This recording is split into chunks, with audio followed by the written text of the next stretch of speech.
Саламаттыкты сактоо министри убада кылып жаткан оптимизация аймактык үй-бүлөлүк медицина борборун, аймактык оорукана, үй-бүлөлүк дарыгерлер тобу жана тиш дарылоочу поликлиникаларды бириктирүүнү көздөйт. Бул республикадагы 125 аймактык деңгээлдеги дарылоо уюмдарына тиешелүү. Ошондой эле административдик аппарат жетекчилеринин саны дагы кыскарат. Буга байланыштуу эми бир райондо канча медициналык мекеме болбосун, бирден гана башкы дарыгер болорун саламаттык сактоо министри Алымкадыр Бейшеналиев кабарлады. Ар бир врачтын, ар бир үй-бүлөнүн мурдак эсте жеткиребиз. Себеби ошол эле 3-4 аймактагы райондогу деп коелучу, райондогу больницаларда дублировать этет.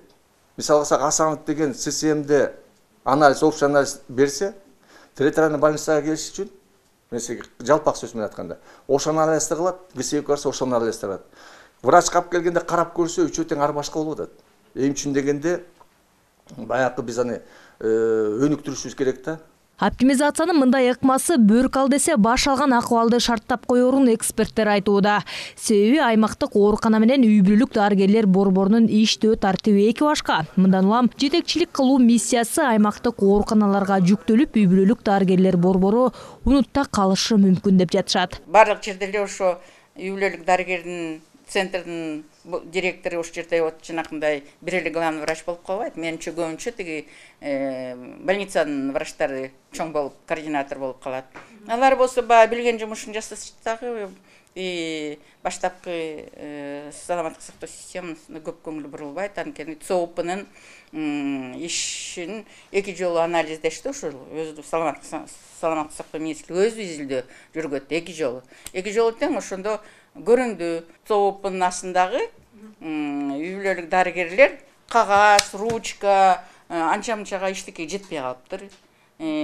Зарплатасын убактында албай калышат экен. Ошондой эле бул оптимизация алдыга бир кадам таштаган Кыргызстандын медицинасын кайра артка тартат дейт айрым серепчилер. Медицина тармагы боюнча эксперт Бермет Бактабасова бул ыкманы оңдоо эмес, каражатты үнөмдөп калуу аракети катары баалап, анын себебин төмөндөгүчө түшүндүрүп берди. Ну вот странным образом вот эти системные ошибки они совпали. COVID-19 пандемиясында медицина тармагындагы мүчүлүштүктөрдү жоюу иши бул оптимизация менен дал келип калды. Бирок мен айтар элем, бул оптимизация эмес, тескерисинче каражатты үнөмдөө аракети. Ансыз дагы аз айлык алган дарыгерлердин акчасын кыскартууга жол бербешибиз керек. Ошондуктан мүчүлүштүктөрдү медициналык уюмдарды бириктирүү менен эмес, башка ыкма аркылуу оптимизация кылса болот. Мисалы, аларды бири-бирине маалыматтык технологиялардын жардамы астында жакындатуу сыяктуу.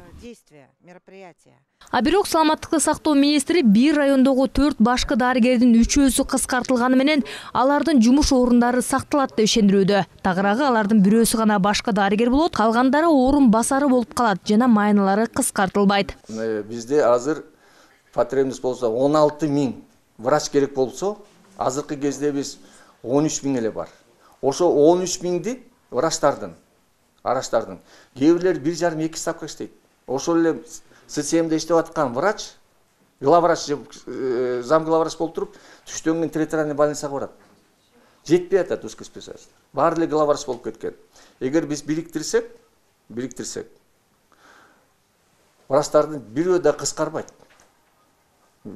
Кыргызстанда медиктер жетпей атат. Ошондой эле медсестралар жетпей атат. Ошол эле младший медсестра, то есть персоналдардын бүт бардыгы бир дагы кыскарылбайт, бүт бардыгы орундалуу менен.